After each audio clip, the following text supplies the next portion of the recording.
Imagine a world where nature itself turns against humanity.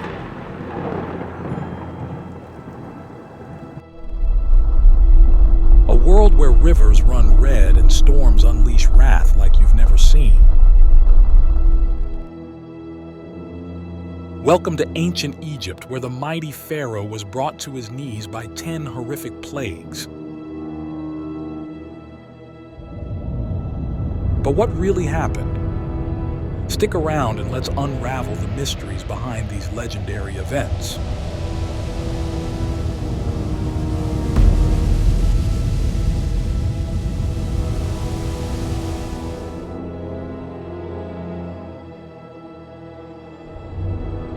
It is 1300 BCE. Egypt was the heart of civilization, thriving with incredible wealth and culture.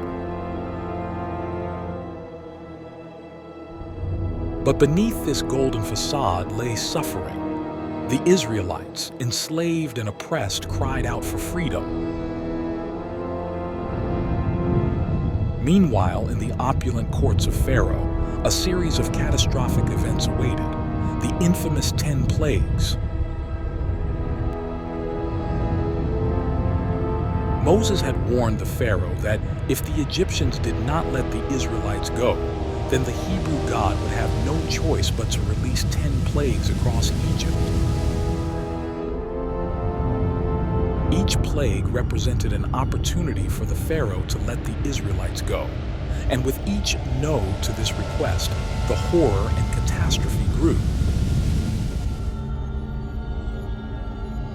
Pharaoh said no to the first call of Moses to free the Israelites from bondage and slavery.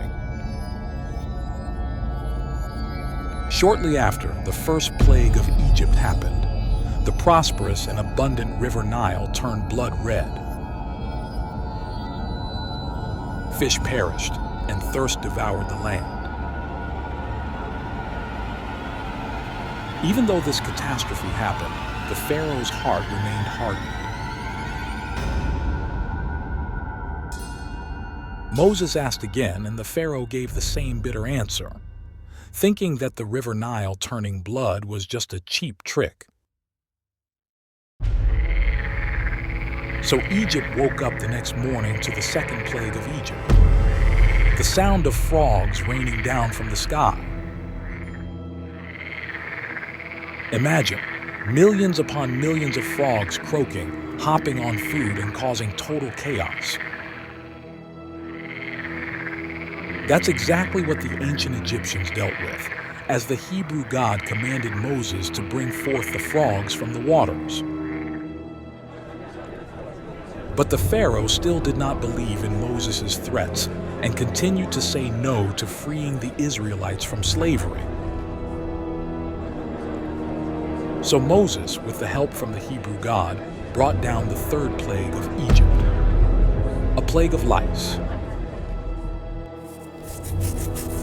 The halls of palaces filled with noblemen scratching at their crowns, while the common folk are overwhelmed by an itch so relentless that the everyday life turned chaotic. Lice multiplied and infested everyone, man, woman, children, and even the elderly. But even while Egyptians, including the Pharaoh himself, suffer from the plague of lice, the Pharaoh still holds his ground and says no to Moses. So the Hebrew God then sent the fourth plague of Egypt, flies and other pests to harm and even kill ancient Egyptians and their livestock. Flies in swarms filled the land, covering the Egyptians' homes and infiltrating their lives. More chaos ensued across the land, making it very difficult for the Egyptians to perform their day-to-day duties, let alone their day-to-day lives. And then the aftermath of these pests brought about the fifth plague of Egypt, mass death of Egyptian livestock to pestilence. Livestock across Egypt fell ill and died in droves, leaving the people in despair. The tremendous loss of livestock affected the Egyptians' ability to till their soil for vegetation, as well as limiting the supply of meat for their day-to-day meals. Around the same time, the sixth plague of Egypt occurred, boils infecting Egyptians and their livestock. Egyptians woke up to painful sores all over their bodies. Imagine already being affected by the previous pests and catastrophes, and now being plagued by irritating skin infections. But not only the Egyptians were affected by these painful boils. The limited surviving livestock they had were also infected by this.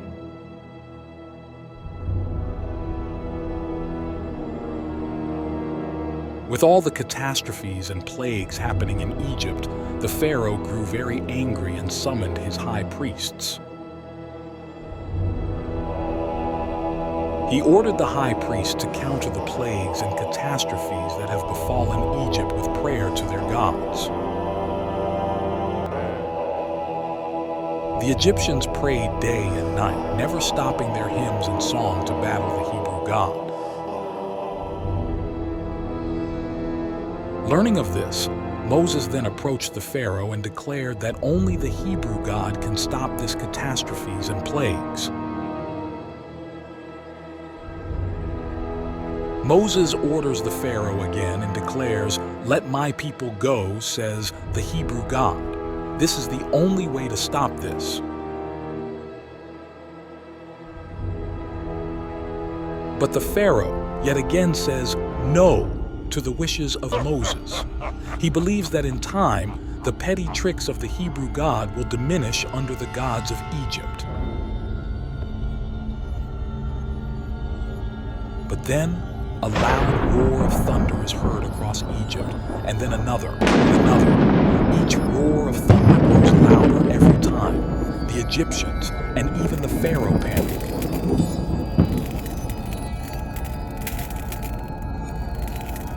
This was followed immediately by hard, pebble-sized pieces of water falling from the sky. Lightning flashed back and forth from the sky and onto the ground. It was the worst storm in all the land of Egypt has ever experienced. The storms left Egypt and the Egyptians devastated. The land of Egypt was no longer recognizably the heart of civilization.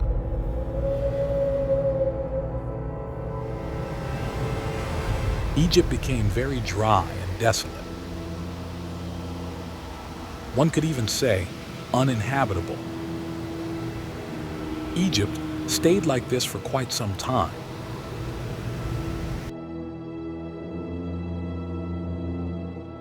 Days later, a very loud buzzing sound from afar emerged.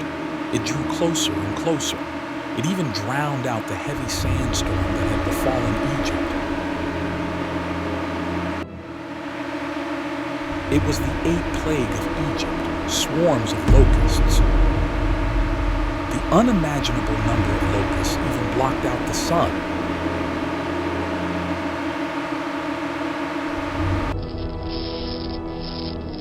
The swarms of locusts devoured everything in sight, from trees to whatever crops was left to the Egyptians for food and sustenance.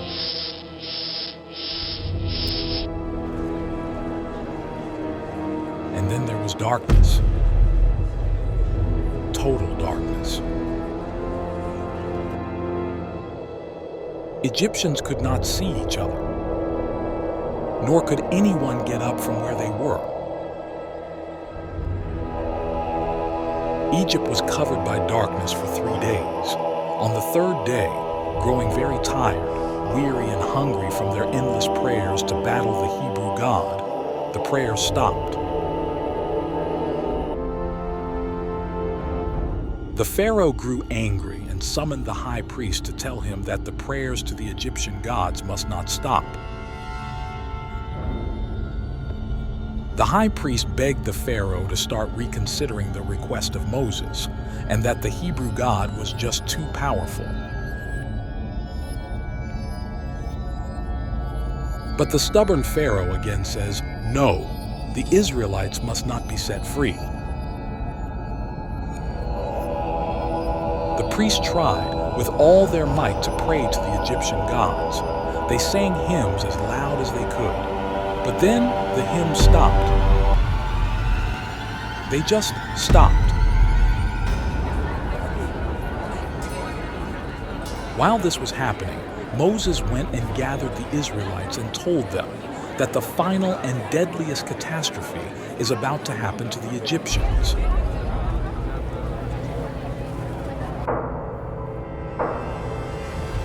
He orders all Israelites to mark their homes with lamb's blood.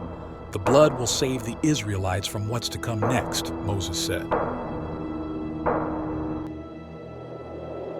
That evening, as ancient Egypt was asleep, strong gusts of heavy wind blew endlessly.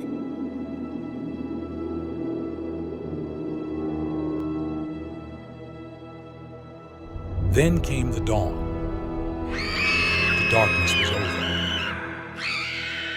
But the sunrise was met with screams from everywhere. Egyptians wake up to their loved ones, dead. The young and the old were not spared of this curse upon Egypt.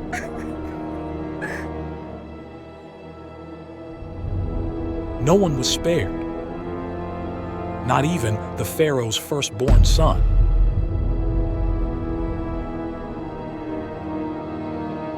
The Pharaoh, devastated by the death of his son and the death and catastrophes that Egypt has experienced, then called Moses.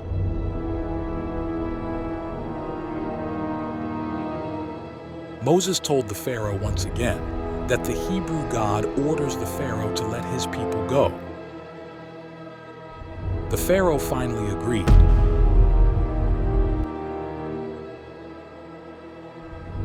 The Israelites were finally free.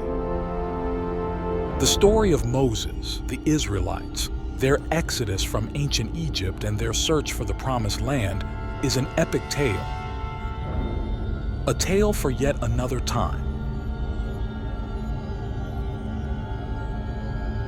But for now, let us review the 10 plagues that the Hebrew God brought upon Egypt.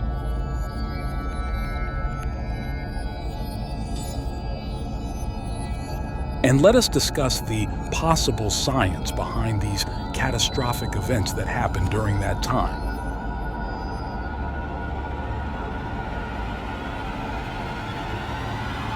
The first plague, the Nile turning to blood.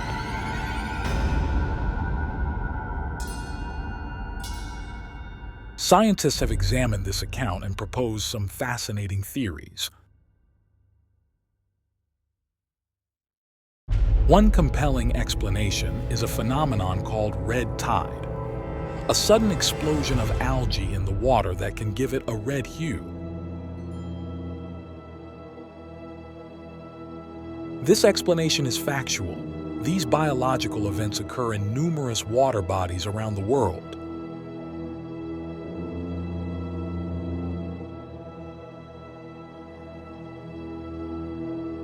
And then came the second plague of Egypt, the plague of frogs.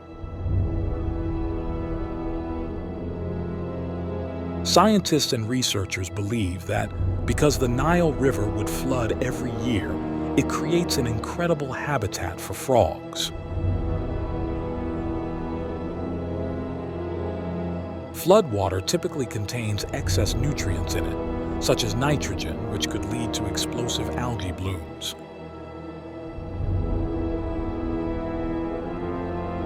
And what do these blooms do? They create a perfect playground for thousands, even millions of frogs. So the red tide of the first plague, turning water blood red, could have contributed to this plague of frogs. Then we move on to the third plague of Egypt, the plague of lice. Scientists and researchers have found out that the ancient Egyptians used oils and ointments for their beauty rituals and personal grooming.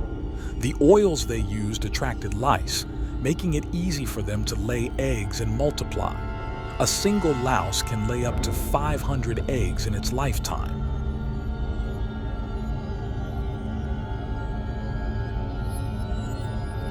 As Egyptians often lived in close quarters, families sharing bedding and, yes, even jewelry, allowed lice to hop from one host to another.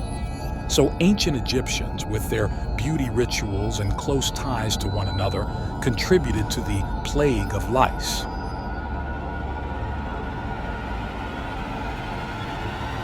And now we move on to the next few plagues of Egypt: plague of flies, livestock pestilence, and boils infecting Egyptians and their livestock. First of the three, infernal swarm of flies descended upon Egypt. Imagine swatting and shooing away swarms of these pesky pests, only to find them multiplying by the minute. Now, consider the impact of this plague, not just on the people, but on their livestock and agricultural practices. Flies feeding on waste and carcasses could have contributed to food shortages and disease outbreaks. It's a ripple effect. Entomologists today would likely offer a scientific explanation for this natural disaster. You see, flies thrive in conditions rich with organic matter. Think rotting food, waste, and stagnant water. So, Egypt's warm climate combined with overcrowding, unsanitary conditions, and flooding from the Nile might have created the perfect snowball effect.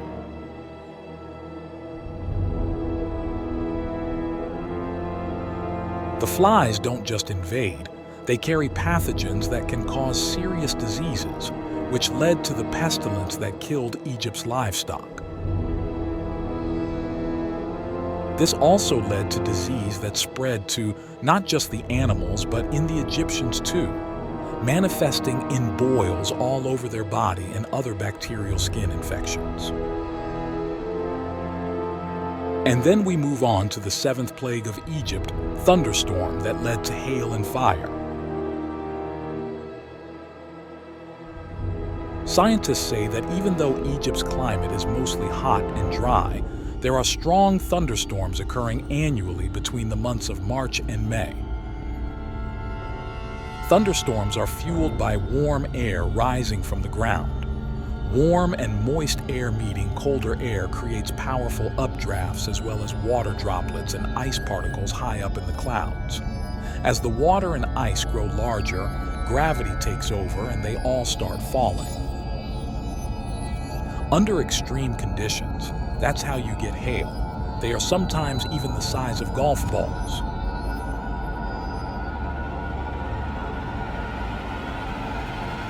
After the storms had passed, Egypt was plagued for the 8th time, with swarms of locusts this time around.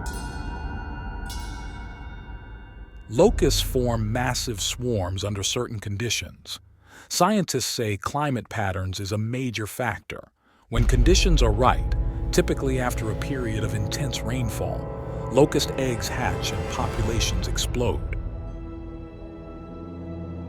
This explosion is fueled by depleted food supplies and rising temperatures. We call this phenomenon a plague when they swarm, moving together in millions, devastating crops and livelihoods. So the next time you hear about a locust swarm, remember, it's not just a random occurrence. It's a scientific response to environmental stress.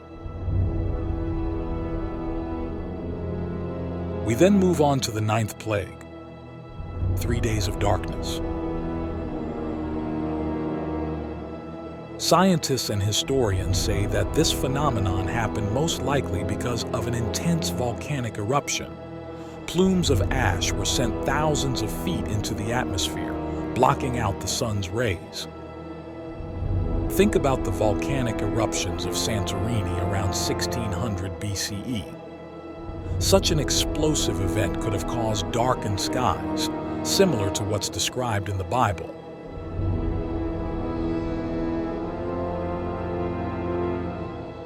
A study published in the journal called Nature suggests that volcanic activity can lead to what's called volcanic winter.